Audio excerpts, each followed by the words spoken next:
what we were doing previously. So everything that we've been doing here for chapter 6, we've been looking at polynomials. So just things that are bigger than quadratics, right? So sometimes it might be a cubic equation. Sometimes it might be, the degree might be 4, 5, 6. We've learned how to break down the different parts of the equation. So one of the main things that we learned last week was when we had a perfect cube. Okay? Because the whole purpose when we have equations, what's the end goal? We're trying to get to a solution, right? When we're having equations, our solutions lie as intercepts on our x-axis, right? So this is where we're trying to go. So the whole thing is like, we've got this. What do we need? What do we want? We're trying to find out where it crosses the x-axis. When it crosses the x-axis, we're answering the question when y equals 0. Good job. When y equals 0. So the whole point when we have these equations like x cubed minus 8 equals 0 is to find out what is x when y equals 0. Okay?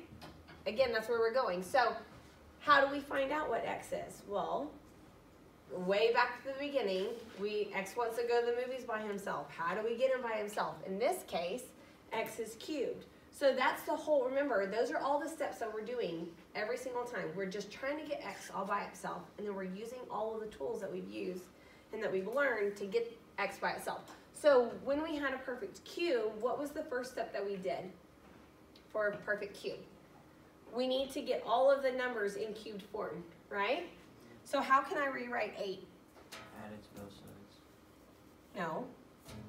Well, I could. So in that case, we're going to go how we just heard. So we had minus 8. So if I add 8 to both sides, now I have x cubed equals 8. So in this case, we could go, well, the opposite of cubes, which we haven't, this is chapter that we'll learn afterwards. We knew that when we had x squared equals 4, right? The opposite of a squared is a square root. So we just took the square root of both sides, right? And then we could solve for it and get it that way. Okay, when we have cubes, we could take the cube roots. The opposite of the exponent is a root, we would need to take a cube root. We would take a cube root of both sides, okay? But one of the things, when we can't do it that way, we learned how to shortcut factor for a perfect cube, right? So we rewrite our number, we rewrite 8 as 2 cubed. So now I have a difference of cubes. Okay? And we learned that there's always, if we have a difference or a sum of cubes, there's a special format. What is the first format? You start out with a binomial, and then you end with a trinomial, right? We're looking at only the base, so since they're both cubed, we can take that into consideration when we look at the base. So what goes in the binomial? X minus 2. X and the 2, right? And it looks exactly the same. The sign stays the same, okay? And then now I've got 3 places here. X squared. So this one, the first one squared, the last one squared. So our x goes in the first, second, third there, right?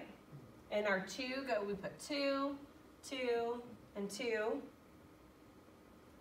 So we have x minus 2 for our binomial, and then x squared.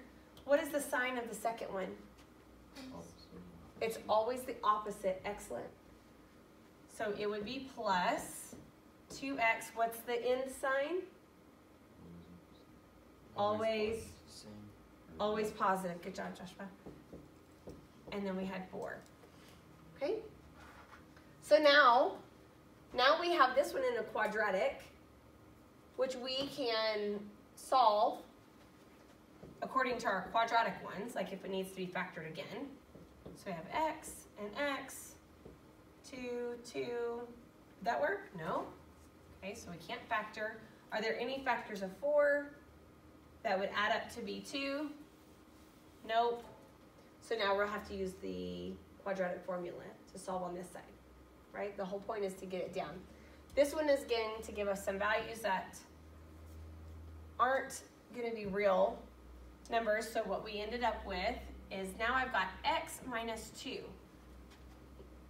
But the purpose is that we are trying to find out when y equals 0. So remember, when y equals 0, that means this entire equation would have been equal to 0. So if our equation is equal to 0, that means one of the factors has to be equal to 0. So to find our solutions, we set each set equal to 0. Okay? So now I have x minus 2. I've got to set it equal to 0. And that tells me that x is equal to what? 2. X is equal to 2. So for this graph, it would cross, or it would touch at x equals 2. Okay? So those were our rules for our perfect cubes. If it was plus, the binomial starts with a what? Plus, because it has to match. Exactly. Okay? And if the binomial starts with a plus, then the first sign of the trinomial is a subtraction, minus, because these two have to be opposite. And then the end is always positive. Okay? So this is our shortcut that we just memorized on how to factor a perfect cube. What's interesting is that my son is on an academic team, and I went to their meet on the Thursday, and then we all got sick, and factoring a perfect cube was a question that had to be answered. So it's pretty neat. And, just taught that. Okay. We also learned that when we have our regular function equations, right?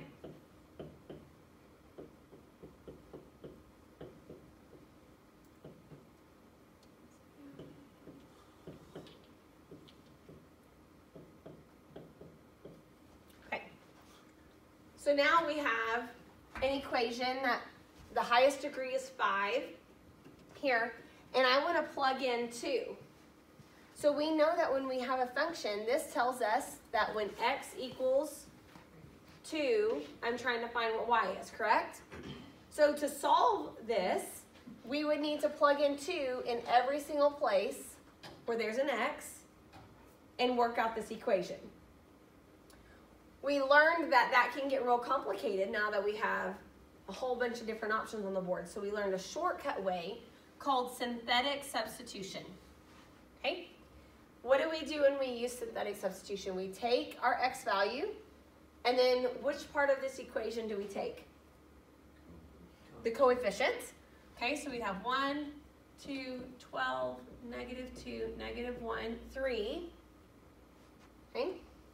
And then we drop the first one, and then how do we work this system? 2 times 1, we're going to multiply this direction. 2 times 1. 2. And then we add up and down, right? So we've got 4, 8, 20, 40, 38, 40, 76, 75, times 3,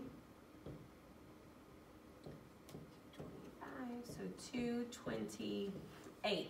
And where we end up at the end is our answer. So f of 2 of this entire function would tell us that y would be 228. 75 times, oh, times 2, not times 3. Thank you for catching that. So 150. 150, 153. Okay? So this was our shortcut way of, instead of having to plug in the 2 and actually like work out all of the exponents on it. Okay? You guys remember how to do the synthetic substitution? Okay.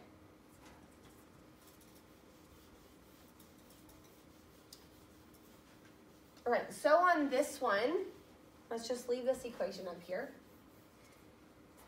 If we were going to sketch this graph or try to match this graph up with something, what's the important part that we need to look at? Coefficient of the first two. Yep, the coefficient. So our coefficient is 1. It's positive. So if it's positive, it means the end of the graph does what? Goes up. Positive. Yeah. So positive, so the end of the graph is going to go towards positive. And then the next part we look at is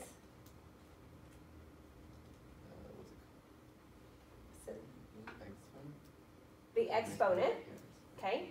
And we learned with our exponents, if it was odd, it's opposite, right? If it's even, it goes the same, right? So we have an exponent of 5, which is odd. So that means it would be the opposite of the end behavior, right? So our graph is going to do something like that, maybe. Okay. What is the maximum number of solutions that this could have? 5. Okay, 5 is the maximum number of solutions. So the maximum times that it could cross the x-axis could be 5. Does it have to cross 5? Does there have to be 5 solutions? No. It just means the maximum that there can be 5. Okay? One of the things we're going to hit at the end of class today is looking at these specific little places. Here. So let's just look at this one. It had 5 solutions, 1, 2, 3, 4, 5. And how many places did it have a local maximum or a local minimum, or a place where it turned? 1, 2, 3, 4. Okay, just a note. All right, so if I have, so the rest of this just tells us all of the little bumps and movement of the graph. And this one, because if x equals 0, y equals what? 3. This number tells you your y-intercept, correct? Okay, so we can ignore all the rest of it and go with x equals 0, y equals 3, so we know that the graph would cross at least there. So we know that 0, 3 is a solution. Okay, we know that it's one of the points on the graph.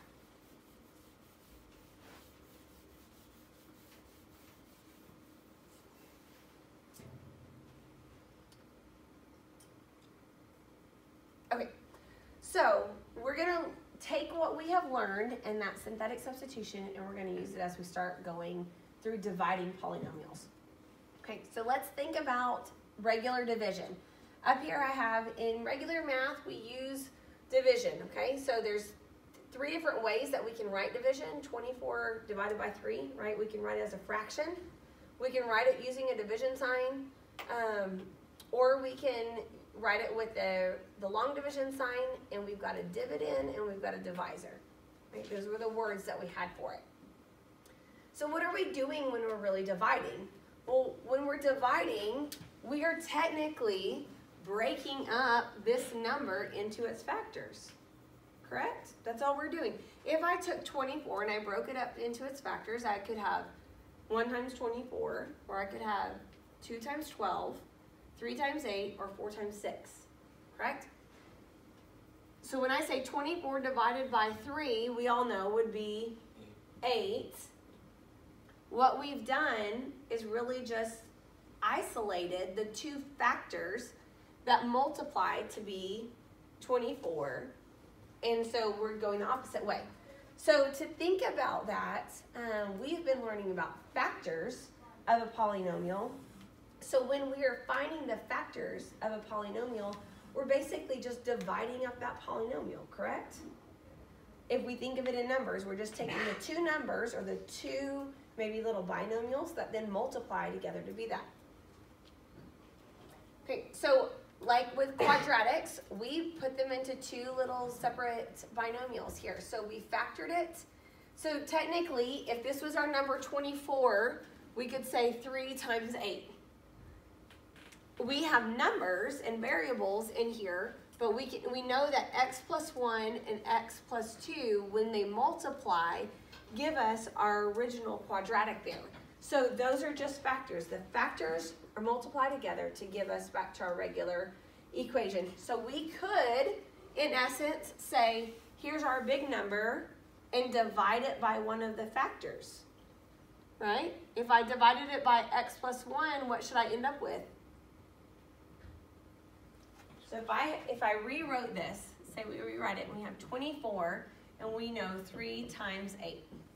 Okay, in this case, our 24 is our big quadratic. Okay, and so then I have 24 divided by 3. What would my answer be? 8. It's the other factor, right?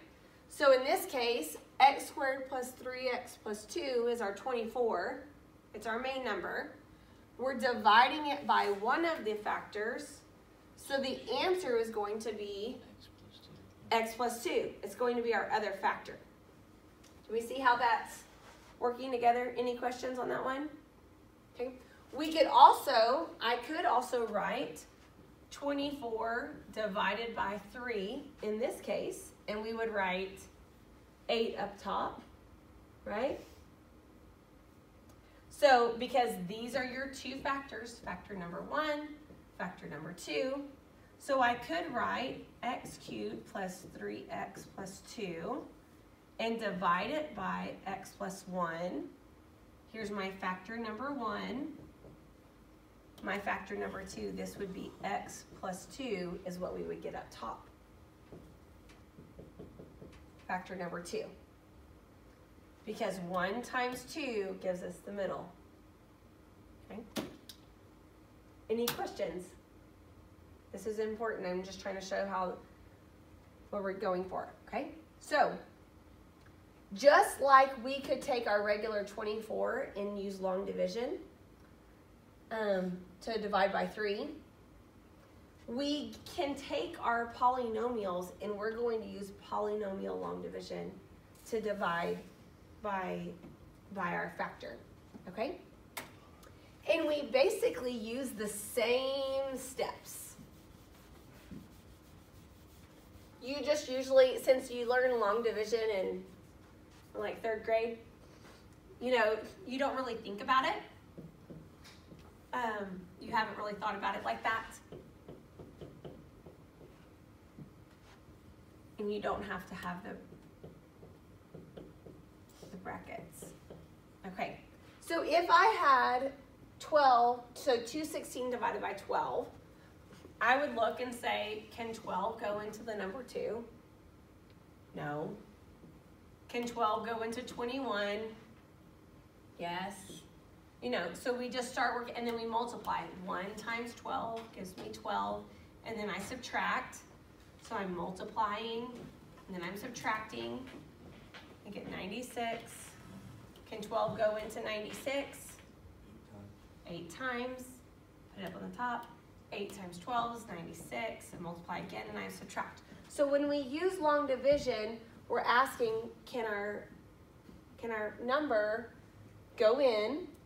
If it can, we say yes, we put it up top, we multiply, we put it underneath, we subtract, we drop the next one down, okay?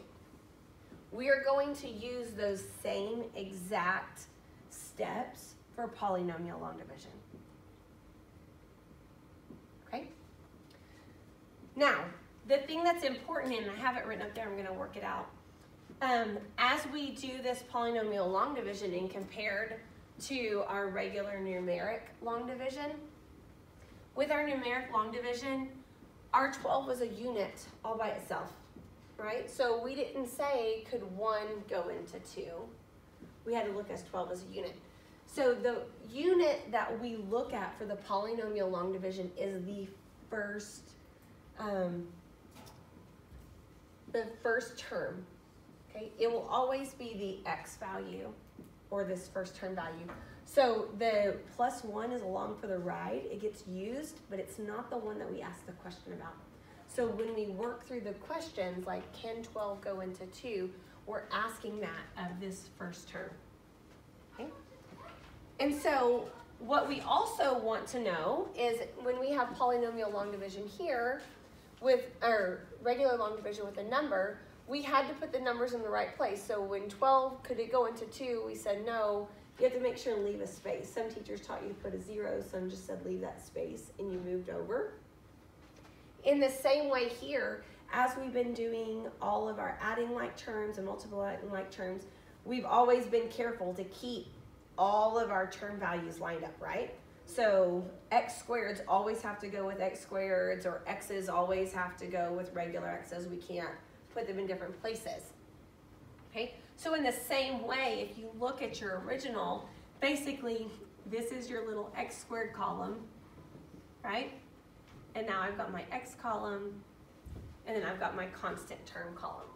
So as we're asking ourselves the questions, it's important that we, up top, start putting them in the right places. And sometimes that means you might skip, you might have a couple of zeros, places that you're gonna skip. So the first thing that we say is our first term x. The goal is to always get rid of your first term inside of your long polynomial, okay? So how can I get rid of x squared? What can I multiply times x to get x squared? An x, okay? It's only one x, so it has to go in the x column. So I'm going to put an x in my x column, okay? So x times x, and remember this is a binomial, so it goes together. So now we're using our distributive property. So x times x gives me x squared. X times 1 gives me x. So now we should see that our x squareds are in our x squared column and our x's are in our x. So same thing.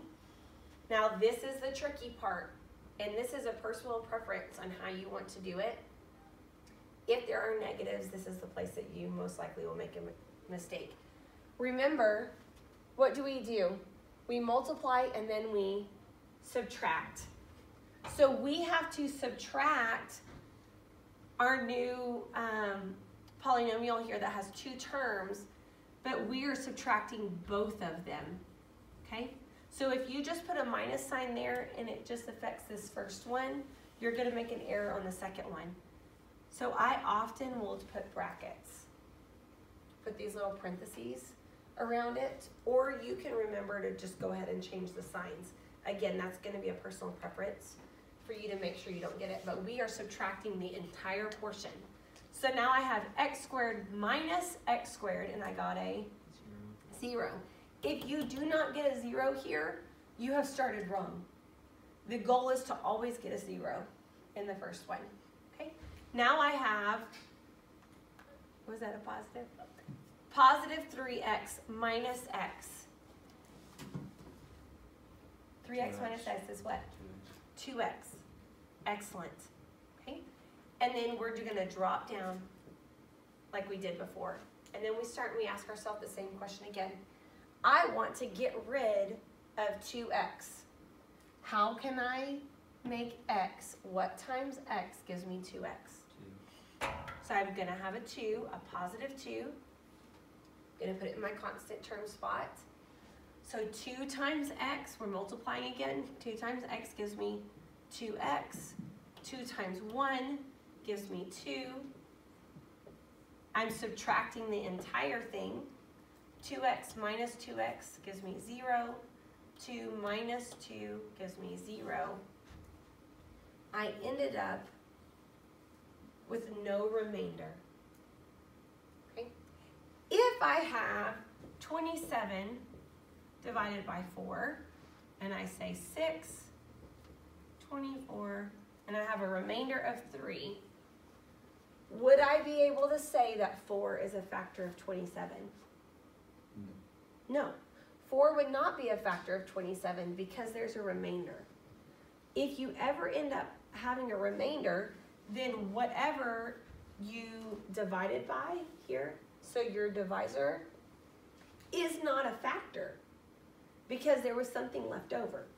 Okay? So if we do this polynomial long division and it's not 0, that means whatever you started with is not a factor, correct? Because you had a remainder.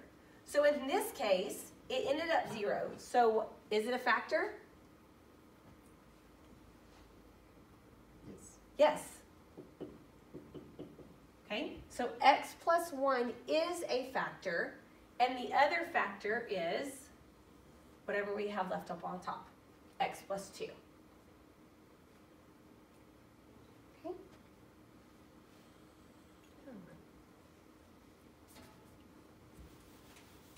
All right, so let's work through this other example that we have. Okay. Now, remember the rule when we had synthetic division and we had empty spaces. Like in this one, we don't have an x squared term. What was the rule whenever we had that synthetic substitution when we have a missing term space? Put a 0 there. Perfect. So in the same thing for polynomial long division, we have to put a 0 there. So we're going to put a 0 in the x squared space. Okay. Erase this one. And we're asking ourselves, we want to divide our 2x to the 4th equation. We want to divide it by x squared minus 2x plus 2. Okay? Again, the minus 2x plus 2 just comes along for the ride. The only term that we're really considering is that first one. In this case, it's x squared. Okay? So, my goal is to get rid of my very first term. How can I get rid of 2x to the 4th? What can I multiply x squared by to get rid of 2x to the 4th, to turn it into the same thing? 2x squared, okay? So I have 2x squared times x squared will give me 2x to the 4th, okay? But notice, it's an x squared term, so it has to go all the way over here in my x squared column, right? So basically, I had a 0 for the first one, a 0 for the second one. So we're going to multiply through. 2x squared times x squared gives me 2x to the 4th. Okay. 2x squared times negative 2x is going to give me negative 4x cubed. Correct? And 2x squared times 2 gives me positive 4x squared. Right?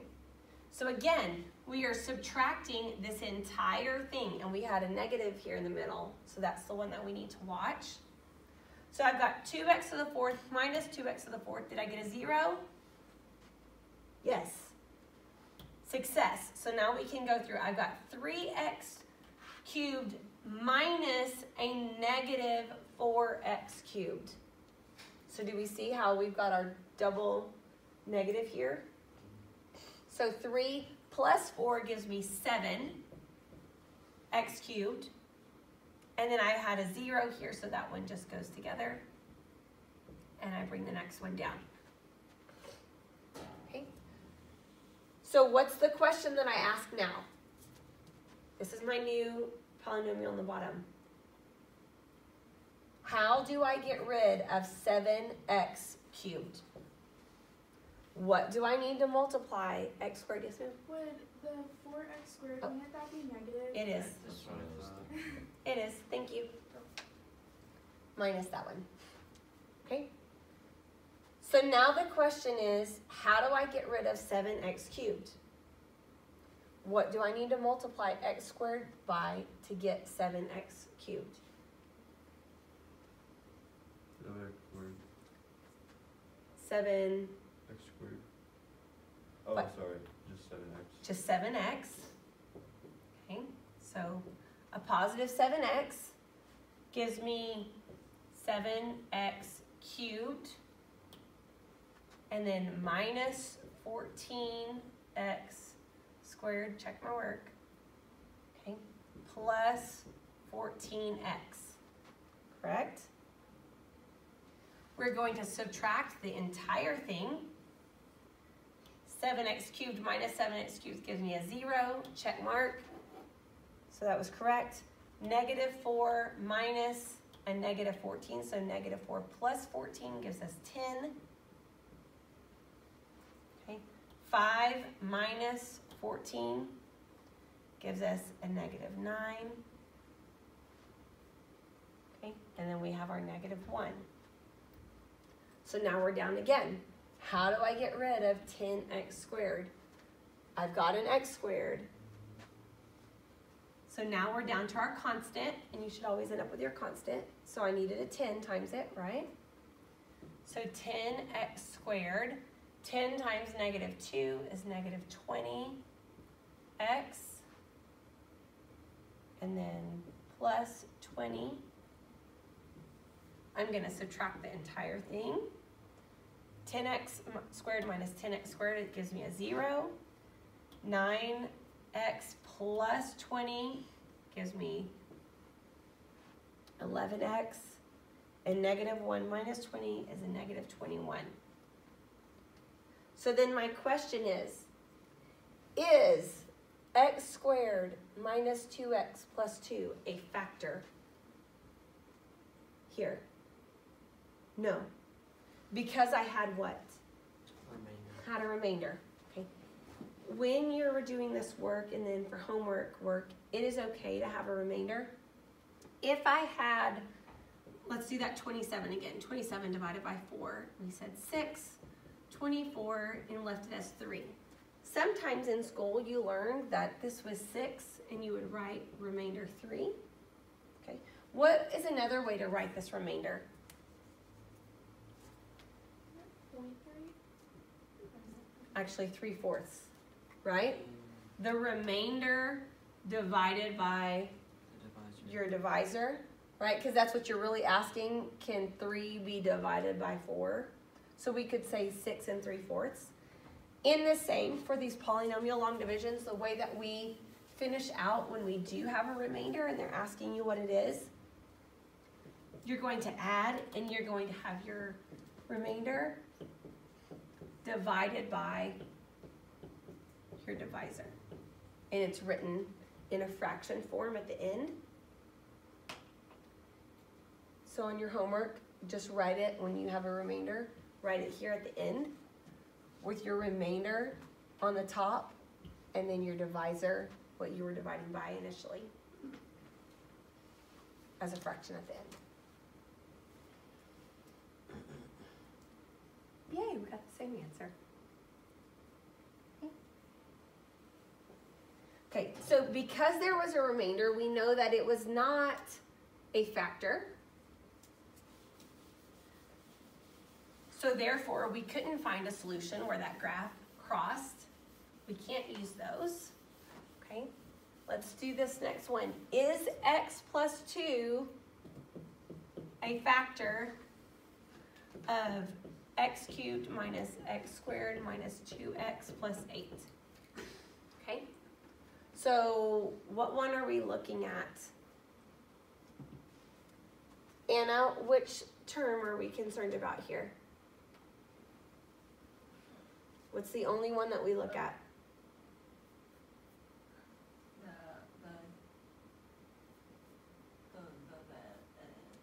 The x, yes. So we're only considering our x, and we're asking ourselves, okay, Isaac, which one of these do we want to get rid of first? X cubed, all right? So we're saying, how can I take this x and get rid of x cubed? What do I need to multiply x by to get x cubed? X squared, right? So it's x squared, it has to go above the x squared part. So we're going to say x squared times x. We always multiply this direction, right? Now it looks like another x. Multiply. X squared times x gives me x cubed. Okay. X squared times 2, because now we have to finish out that binomial, gives me 2x squared. right? When we subtract the whole thing, x cubed minus x cubed is 0, okay? So we were successful in choosing the right number. If you don't choose the right one, you won't end up with a 0 there in the first place, okay? And x squared times 2 was the 2x squared. So now I have a negative x squared minus 2x squared. What's that give us, Tessa? For the second part.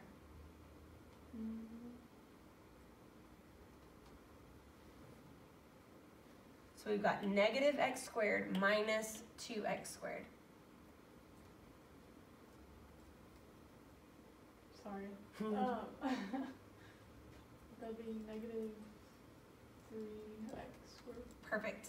Negative 3x squared, and then we're going to just drop the next one down. Okay? So now this negative 3x squared is our one term that we want to get rid of. So how can I take my x and turn it into 3x squared? So I'm going to have negative 3x. Okay, we always want it to be the exact same sign because then we're subtracting. So negative 3x gives me negative 3x squared. And then I've got negative 6x because it's in my negative 3x times my 2. So I've got negative 6x. We're going to subtract the entire thing. So we're changing both signs on it. We get 0 for the first one, and now I have negative 2 plus 6, which gives me a positive 4x. And then I'm going to drop my 8 down. Okay, so how do I turn x into 4x? Ella, how do I turn x into 4x? 4 multiplied by 4. Times 4. Okay. So 4 times x gives me 4x. 4 times 2 gives me 8. I'm subtracting the entire thing. And I got 0 and 0. Okay. Is there a remainder? No. No. Is x minus 2 a factor of this cubic? Yes. What is the answer? What does it factor into? Okay, so another way I could write it, I could say, I know it's a factor, so now I've been able to break down my cubic into x plus 2 and x squared minus 3x plus 4. So now our question is, can we factor this one? It's a quadratic. Let's see if we can factor it. Are there factors of 4 that add up to be 3? Yeah. Somewhere. If they subtracted, are there factors of 4 that add up to be 3? Oh, no. No. Okay, so we can't just quickly factor it. Okay, there's an extra x, so we can't use the roots. We could use completing the square. The other way, we would have to use the quadratic formula to find our x values here, correct? And that would give us our different x's. So let's just look at the discriminant. Let's see, is it worth factoring this? What is this? How many solutions is it going to give us? Do we have to do the whole quadratic formula to find out that? No. No, we just do this discriminant, right? What was the the equation for that? B squared minus 4ac, right? What's my b? Negative 3. So negative 3 squared minus 4, what's a? 1. C? 4. Perfect. So I've got 9 minus 16. Negative 7 inside of a square root. What are these terms going to be? Imaginary. Okay, so will they actually cross the x-axis? No. No. So do we have to try to find an x value for them? So the only real solution will be what? X plus 2. And x would be equal to what? Negative 2. -2. X equals -2. So x equals -2 would be my only real solution. And we used our shortcut of the discriminant to find out that it wasn't even worth it to do the whole quadratic formula because those values weren't going to be real. Okay? So our answer for all of that one would be, for this whole graph, it is only going to cross once, and it's going to be at x equals -2. Right? It's a cubic. The coefficient is positive, meaning it ends positive. It's odd, meaning it starts the opposite direction. It crosses at x equals -2. So it could be, it only crosses there once. So it would have to look something like that, correct? That's the only way that we could get that solution. See how that works? Or I guess we could also do, it could have bumped. So there's one option. The other option would be that it does something like that. Correct?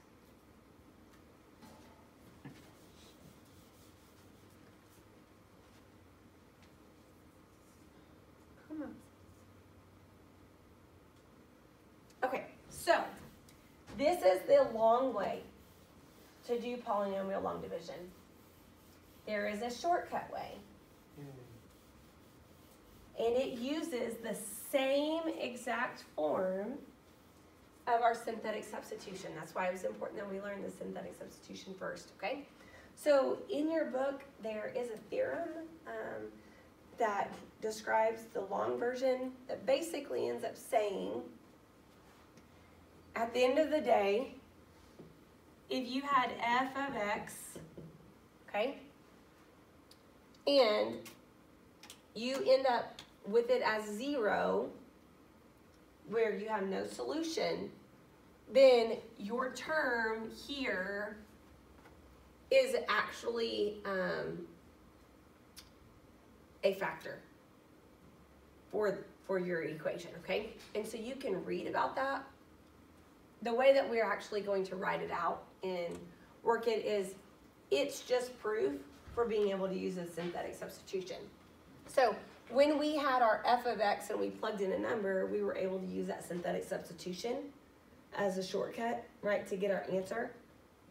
So what we get to do is, because there's a long theorem that proves that whenever your remainder ends up 0, that it proves that this number was actually a solution. We're going to use the same steps for synthetic substitution to do this synthetic division, okay? It can often be called, and they might call it synthetic division, but in the case that we just did, or they're x cubed, x squared minus. So we just proved to ourselves, right? What did we just had? We just proved that x plus 2 is a factor. We just proved that, okay? So the important thing is, in this case, remember, this is saying that x plus 2 is a factor. So what is x actually? So x is actually -2. Because remember, we're really setting that equal to 0, and we're having to move it over. So what's important to remember is they have written it, if you see it, as x minus k, where k right here is going to be your divisor if it's in this form of x minus k. The reason they have it like this is because if I set this equal to 0, x, how do I get x by itself? Okay. I add k to both sides. So now is my k positive? Yes. And in this case, you guys knew, well, x is equal to 2. It's just the opposite of it. So what they are really doing is they'll say where x minus k is the divisor, and then you just use k, and you're using that opposite. Because what we're really saying is, what is the actual x value? We've set it equal to 0. We've moved it to the other side. Okay? So in this case, if I have x minus 2, or x plus 2 here, and I know it's a factor, my k value, or my x value, is really what? It's really -2. It's the opposite here because we're solving for x. x is equal to -2. So I'm putting my -2. Basically what we're saying is now find f of -2. Right? Because now I have a true x value. So I'm going to put my -2, and then I'm going to have my box, and we're going to use the coefficients exactly the same. Okay, so we've got 1, -1, -2, 8. Okay, rules go exactly the same. The first one drops down. We multiply, and then we add.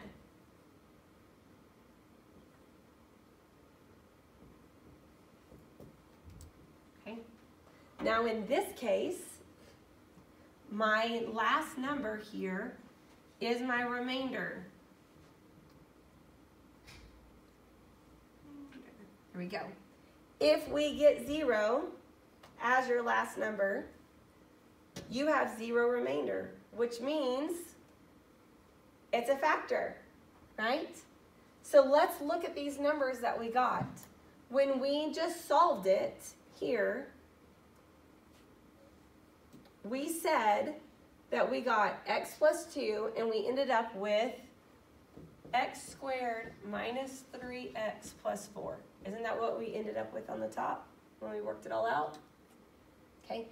We just did our synthetic division here. What do you notice? This was our synthetic division. This was the answer that we got when we did the long division. Is there anything that you notice between these? Coefficients. The coefficients are what? The same. Exactly the same. Okay? So what you do when you get this synthetic division is you're just giving yourself the coefficients. Because does the variable term really matter? No. Because we just start at the top and work our way down, right? Or in this case, you could work backwards because you know that this one would be the constant. So this one has to be my x term, and then that one has to be my x squared term. So you've just given yourself the coefficients, so all you do is add your x's back in.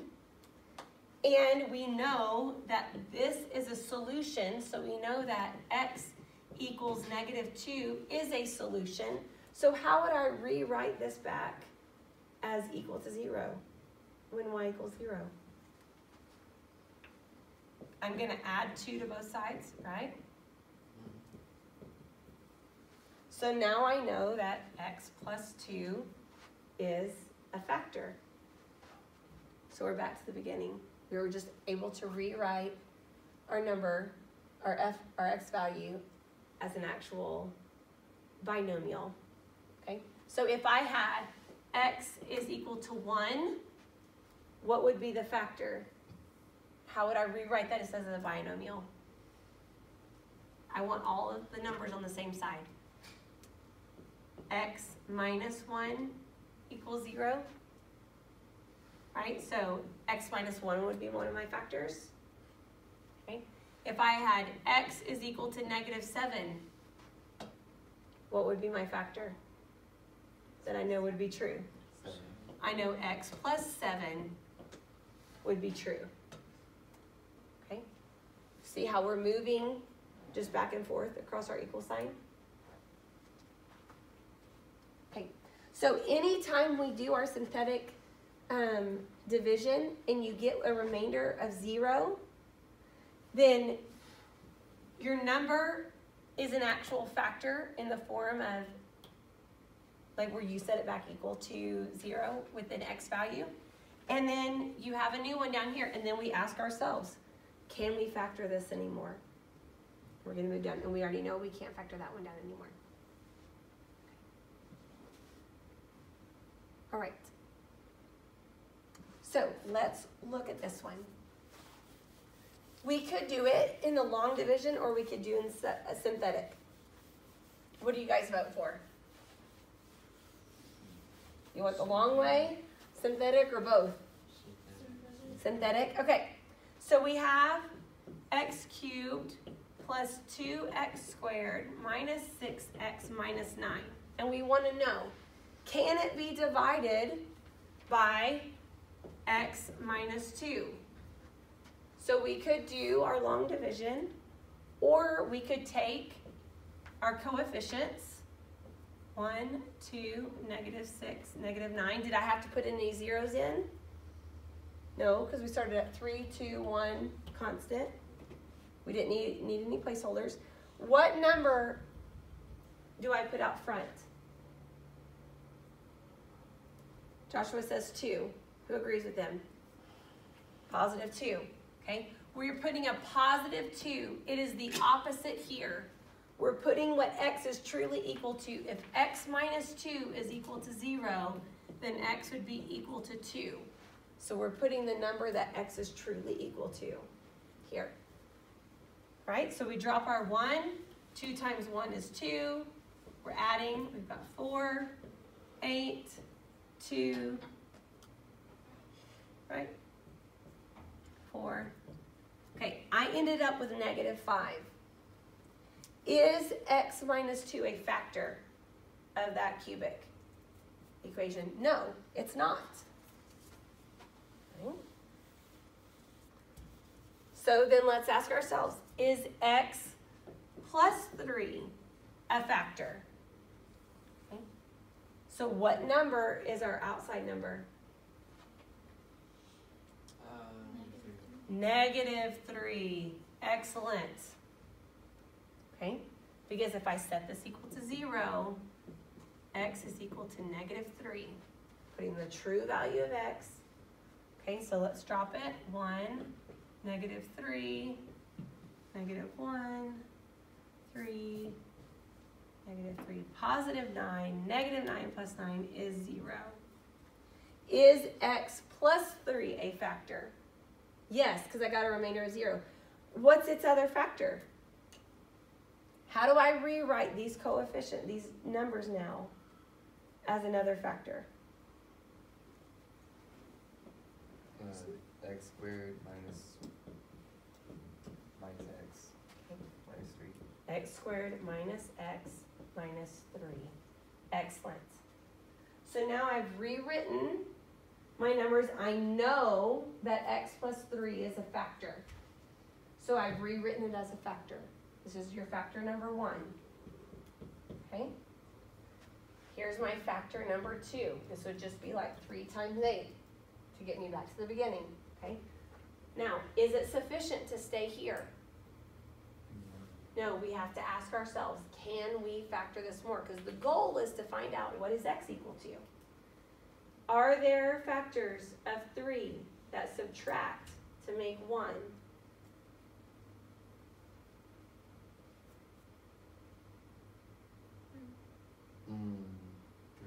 One and 3 is only a factor, so no. Yeah, and if I did 1 minus 3, or 3 minus 1, I would get 2. Okay, so I can't just factor it. I can't use roots. I would have to use the quadratic. Do we want to go through the whole work of doing the quadratic? Let's find out. Let's use our shortcut. Let's use our discriminant. B squared minus 4ac. B squared gives me 1, right? Well, -1 squared. Yeah, it's still 1. It's 1. Minus 4 times 1 times -3.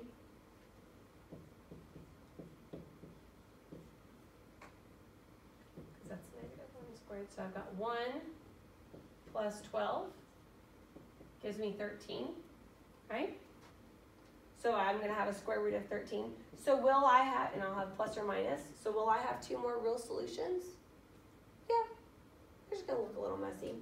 So I would have 3 real solutions. So I would say x is equal to -3. X is going to be equal to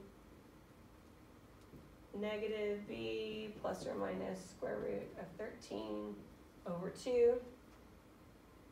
So those are my 3 solutions. 1, 2, 3. Correct? All right, let's next.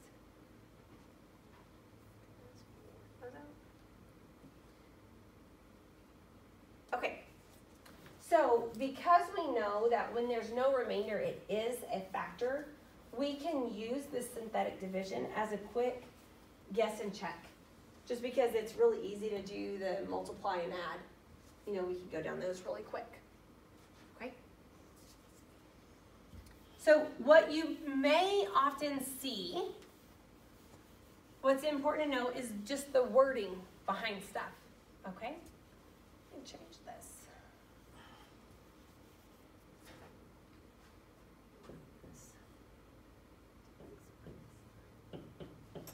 Okay, if I say this is a 0, okay, what were the different terms that we learned for a solution?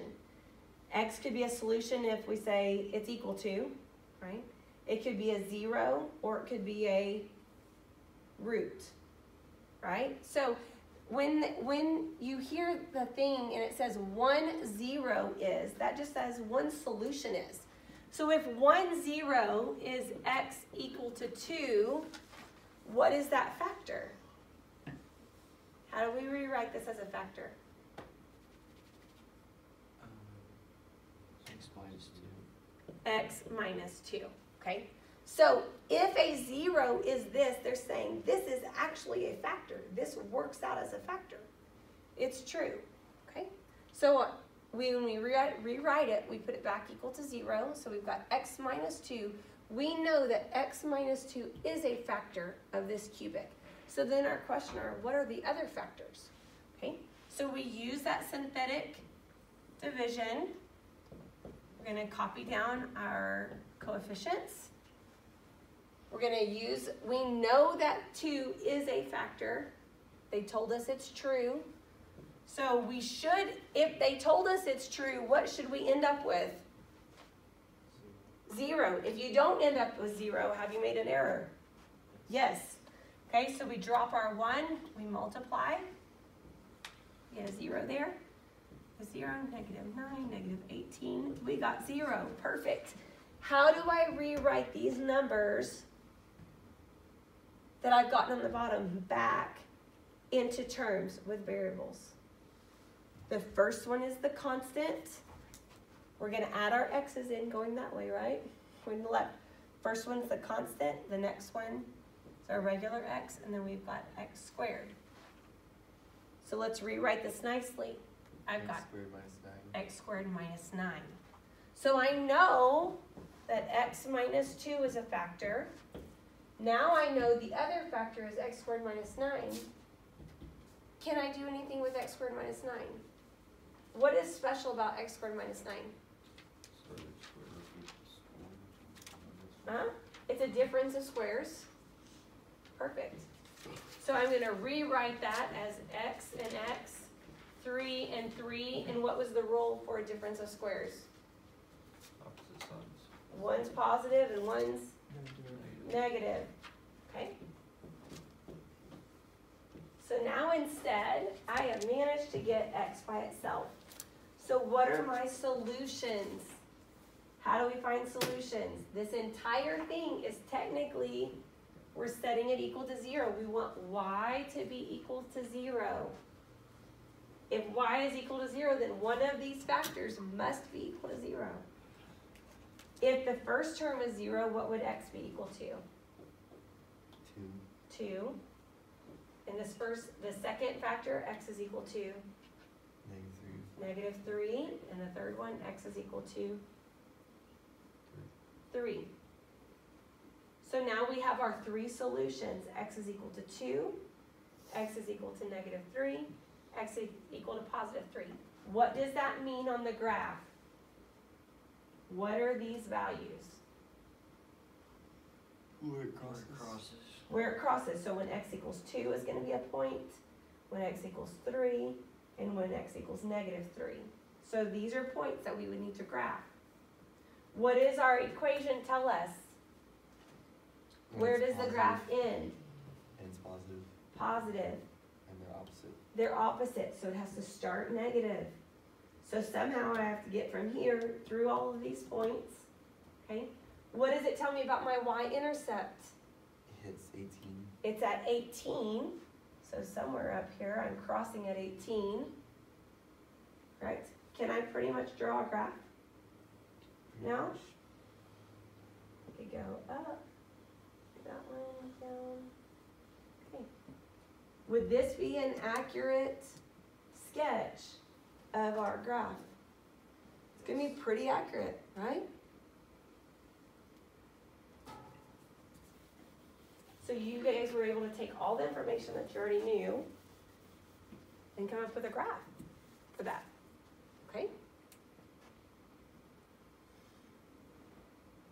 Okay, so you may see the term where it says, given 1 0, find the other zeros.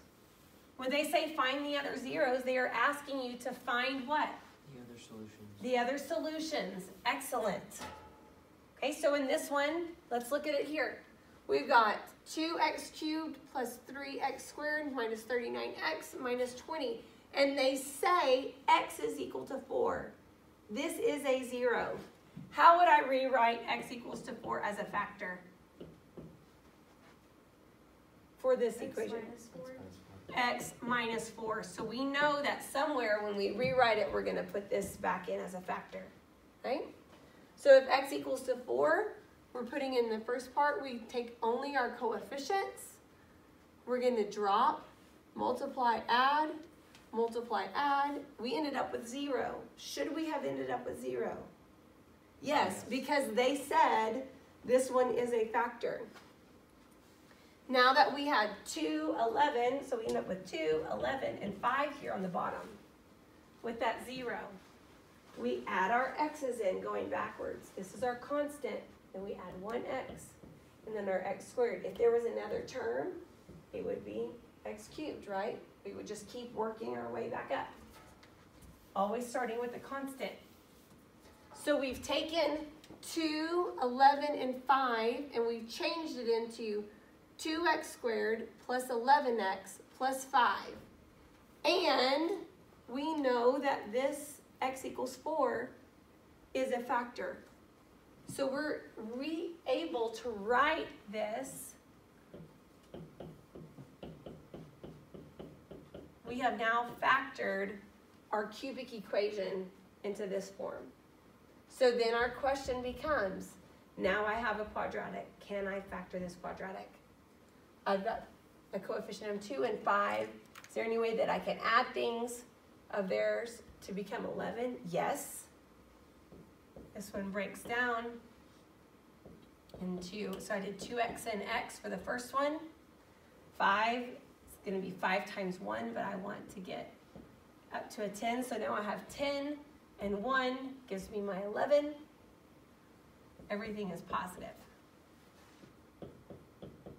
Okay, so now my 3 factors. This is factored form for a cubic, correct? It should have 3 factors. So we set them each equal to 0 in this case. X equals 4. X equals negative 1/2 because we're moving it. X equals negative 5. So if I'm going to graph, I'm going to say x equals 4, x equals negative 5, and x equals negative 1/2. Okay?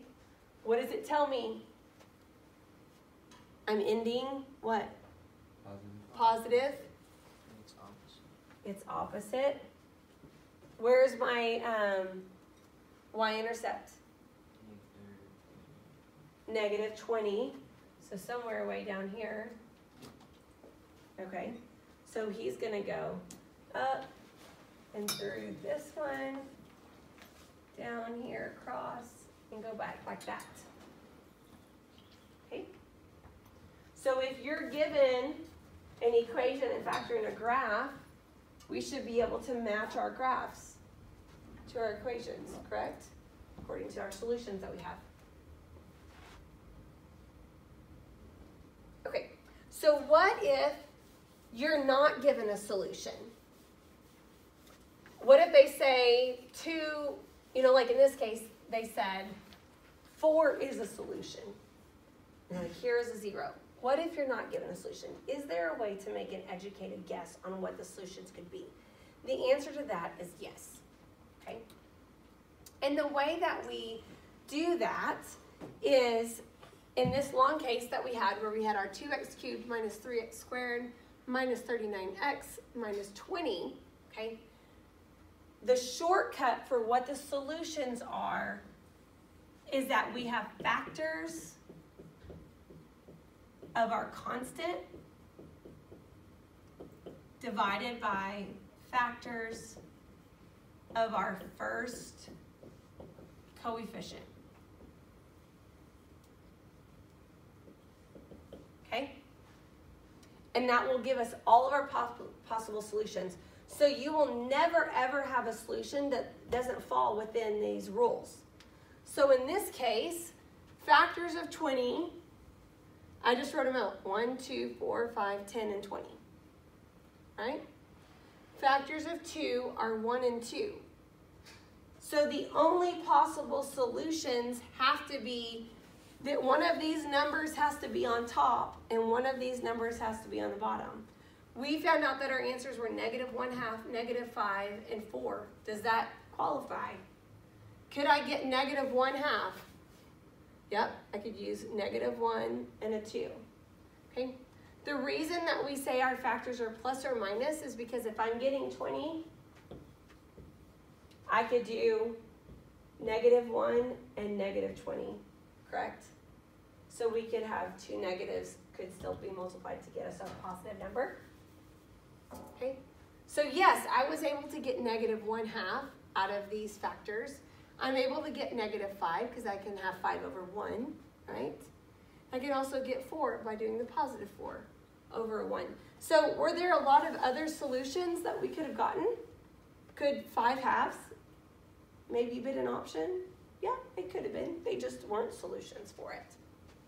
Okay, but what that does is it helps narrow down when you're not given that. So for this one, let's look at it. Use guess and check. What would be our possible answers? The answers have to fall into the category of what? What are our options for the top on this one? On the first, x cubed plus 2x squared minus 11x minus 12. What are our top answer options? Factors in 12. Yeah, so plus 1, 2, 3, 4, 6, and 12. And on the bottom, 1. Do I have to write anything for 1 on the bottom? Nope. No. So my answers have to fall within these numbers. So if I'm going to start guess and checking something with my synthetic division, then I'm only going to pick numbers from here. Would I pick the number 5 to guess? No, because x minus 5 could never ever be a factor of it. Okay? So then what would be the bottom one? What would be the options if I was going to find a possible solution there? Factors of 30 over 1. Yep, so factors of 30. 1, 2, 3, 10, 15, 5 and 6. 5, 6, 10, 15, 30. All over 1. So would I pick the number 4 to guess? No, I'm not going to pick the number 4. I'm only going to pick numbers that fall in my possible solutions. Typically, I say start with 1. I usually do 1, -1, and then maybe 2. Sometimes there's, you can figure out patterns and go, that's probably not going to work. Okay? So for the first one, we know that it has to fall in these numbers, so I'm going to pick number 1. I picked 1 and ran really quick through my synthetic substitution, right? Because we can do this fast. So I ran through my synthetic substitution and I got -20 as a remainder. So could 1 be a solution? No. So then I switched to -1. Ran through the synthetic substitution with -1 and I got 0 as a solution. So that means -1, x equals -1 is a factor. How do I rewrite this as a factor? X plus 1, and it gave me the solution of what?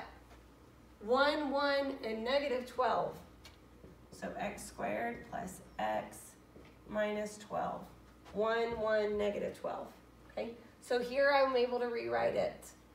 So then we ask ourselves, can I factor my quadratic? Yes. It could factor into x minus 3, x plus 4. So my other solutions are x equals 3 and x equals negative 4. Did both of those fall in this option? Yeah, we did. Okay, so for the second one, we started with 1, ran through our synthetic division, got a remainder. 1's not an option. Did negative 1. Negative 1's not an option. Went to 2, got a remainder of 0. So 2 is an option. Since 2 is an option, how do we write that as a factor? Or x minus 2. X minus 2, perfect, because 2 was a factor. And then I got 1, negative 2, negative 15. 1, negative 2, negative 15. We add our variables back in. Then we ask ourselves, can we factor this part? Yes, we could. Our next answers that we got were x plus 3 and x minus 5. So we got negative 3 and positive 5. They were options from up here, 3 and 5. Okay. You see how we're just, we're finding checks with it? Okay. Says sometimes there's so many possibilities that it's worth your time to try to sketch it out and see where it would cross.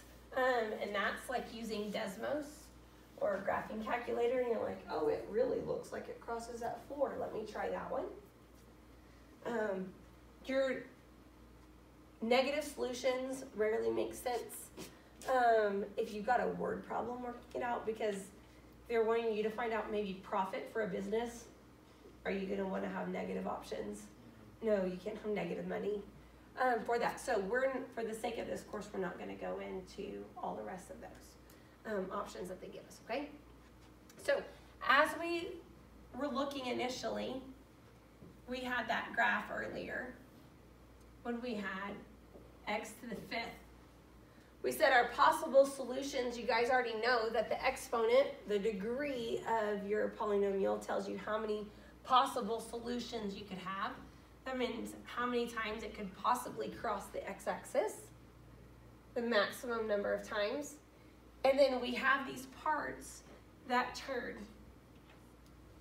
Okay, those are called turning points. If I have 5 solutions, how many turning points did I have? 4. Okay, if I happen, when we had our cubic ones, we had 1, 2, 3. It looks like this. How many turning points do we have? 2. What do we notice? It's always 1 minus. It's always 1 minus. They write it as, if you have a degree of n, the number of turning points that you have will be n minus 1. Okay? So if my polynomial is a degree of 6, how many turning points could I have? 5. I can only have 5 turning points. Okay? You will see it as a polynomial degree of n on that one. Okay? So when we look individually and we just kind of, if we were going to zoom in and get a magnifying glass and look at that, this turning point happens to be a local what? If we were looking at vertexes for a parabola, would that be a maximum or a minimum? Max. Maximum. It's the highest point of that section. It's also called a local minimum whenever you zoom in and it's the lowest point, because we're basically just looking at the individual little parabola parts. Okay. Okay. So let's look at this one. For this first graph, how many turning points do we have? 2.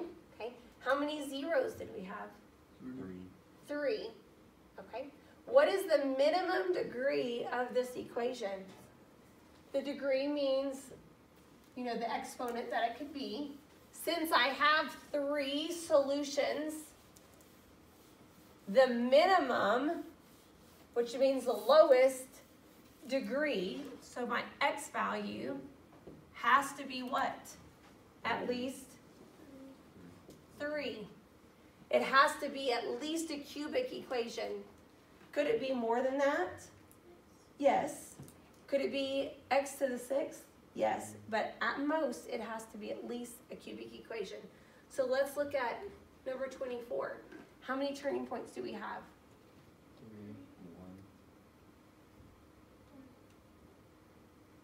3. 1, 2, 3. So it changes it's direction. not really crossing the x-axis, it's touching it. Oh, it didn't. No, I'm asking about turning points. So in this one, we have 3 turning points. Okay? It changes direction 3 times. How many zeros does it have? 2. Maybe. It looks like it has 2. 1, 2 on that. What is the minimum degree of the equation? 2. Can it be 2? What is the rule for turning points? It has to, turning points is always less than the number of possible solutions, right? So if my turning points is 3, then my possible solutions It has to be 4. has to be 4. So that means my minimum degree has to be 4. It would have, this would have to be at least x to the 4th. Okay? Did it use up all of the solutions? No. It only used up 2 of them. You know, because it has another turning point there. So it has other solutions. It didn't use all of them for real life solutions. Okay? Let's look at number 25. Okay? How many turning points are there? 2. So I know my turning points is 2. So according to the turning points, my possible solutions has to be 3. 3. All right? How many zeros are there? 1. Okay, what is the degree, the minimum degree it would have to be? 3. 3. It has to at least be a cubic. And that, did it use all 3 solutions? No, but because it has 2 turning points, we know it has to be at least 3. Okay, let's look at 26. How many turning points do you see? Yeah, 4. I see 4. So that means there's possibly, it has to be 5. How many zeros do you see? 3. 3. What would be my minimum degree? 5. X to the 5th. Correct. Okay. 27. How many turning points do we see? 3. 3. Right. Does it use any solutions? Okay. What degree would this have to be? X to the 4th. Okay. So do we see how our turning points help us tell us what the degree is, even whenever it doesn't use the solutions? Because sometimes when it doesn't use up all those solutions, it gets tricky. We've been able to say, well, if it's x to the 5th, I know there has to be 4 solutions. And then sometimes it doesn't use all of them. So we've been okay with it not using all of them. Now we're able to go back and look at it the other direction. Okay? So in the same way, we're super cut short. Let me show you this. Give me 2 minutes, okay? As we have been writing it out, remember at the very end, we have been getting down to factors, correct? In the case where we had like this, we were able to take our entire equation and write it out in factors. So this is our factored form. Our factored form gave us our solutions. So if I have a graph and all I have are points that are solutions, we can rewrite it back in factored form, correct? Because we know that, in this case, -3, 2, and 5 are solutions. So what would be my factors here? For -3, how would I write it as a factor? X plus 3. For -4, or for 2, 0, how would I write that as a factor? -2. -2. For 5, 0, how would I write it as a factor? -5. So I can take my points and put them back in to find the equation. The rule is that you have this A value, just like we have always had. There. We can find our A value by simply using another point to plug in. And in this case, we always want to use that y-intercept point, right? Because we've got 0. So when x equals 0, so every time x equals 0, we know y equals negative 15. Okay? Could you now solve this equation for a? Sure. Because when x equals 0, y equals negative 15. So I have negative 15 equals a times 3 times negative 2 times negative 5, correct? So negative 15 equals a times 30. So a would be equal to negative 1/2. Okay. Now that I have my a value of negative 1/2, I would just rewrite this, negative 1/2.